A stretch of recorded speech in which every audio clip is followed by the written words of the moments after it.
இன்றே டவுன்லோட் செய்து உங்கள் ஃபேவரட் ஷோக்களை என்ஜாய் பண்ணுங்க. உடம்புக்கு எதுவும் முடியலையா?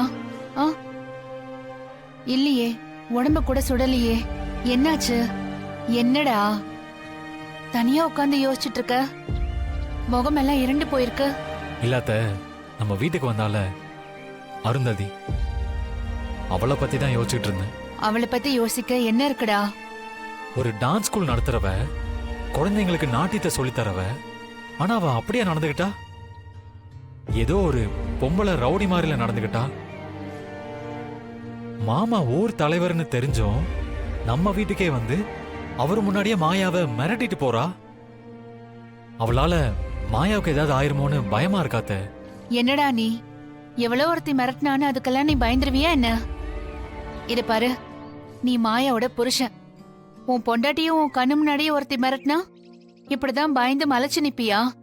அவளுக்கெல்லாம் நீ பயப்படுறது தெரிஞ்சா மாயா என்னடா நினைப்பா? அத்த, ஆனாலும் நான் எல்லா நேரமும் மாயாவோட பாதுகாப்புக்காக அவ கூடவே இருக்க முடியாதுல்ல. நீ அவ கூடவே இருக்கணும்னு அவசியம் இல்ல. ஆனா நீ அவ கூடவே இருக்கேங்கிற நினைப்பு மாயாவுக்கு வரணும்.